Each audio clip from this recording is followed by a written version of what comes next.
silapha e-Gateway Hotel sikanye ne-District Operations Unit okungama-districts onke esinawo e-KZN onke o-12 la.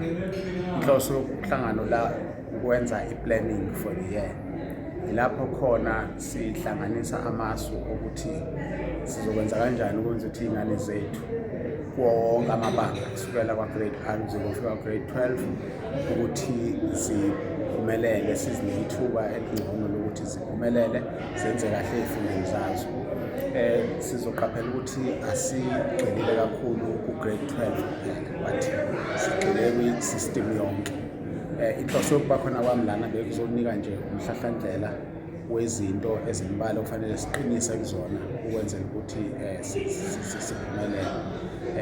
Ngikhulumeke ngokuthi kufanele senze sure ukuthi iy'nhlelo zokuthuthukisa izinga lokuphasa kwabafundi konke amabanga siyazigcina, lezi besinazo siyazi-improve zibe ngconywana ukwenzela ukuthi nakulo nyaka ka-2026 sithole imiphumela emihle efanayo nemiphumela esiyitholile kweminye iminyaka.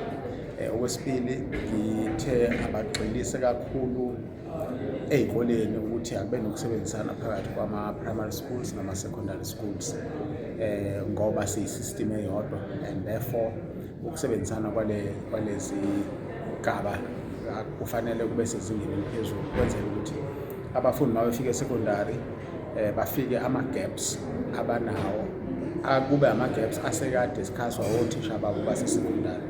Lapho sikhuthaza khona ukuthi i-high school ne-high school ayibe nobudlelwane nama-feeder primary schools ayo ukwenzela ukuthi baxoxisane ngama-gaps abakhona kubafundi uma befika e-secondary school, kwenzela ukuthi u-grade 8 isikhathi befika e-secondary school nawo siwuthathe seriously as ingxenye yokuqala yokuprepare u-grade 12.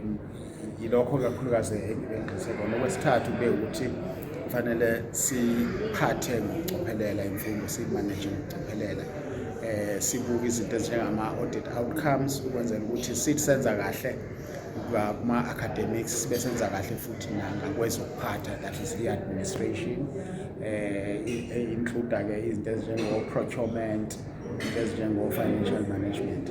Bengiqinisa lokho-ke ko-district director, ngibanxusa ukuthi bakudlulisele emazingeni alandela angaphansi kwabo obuholi be-department kuze kuyofika ey'koleni zethu zonke.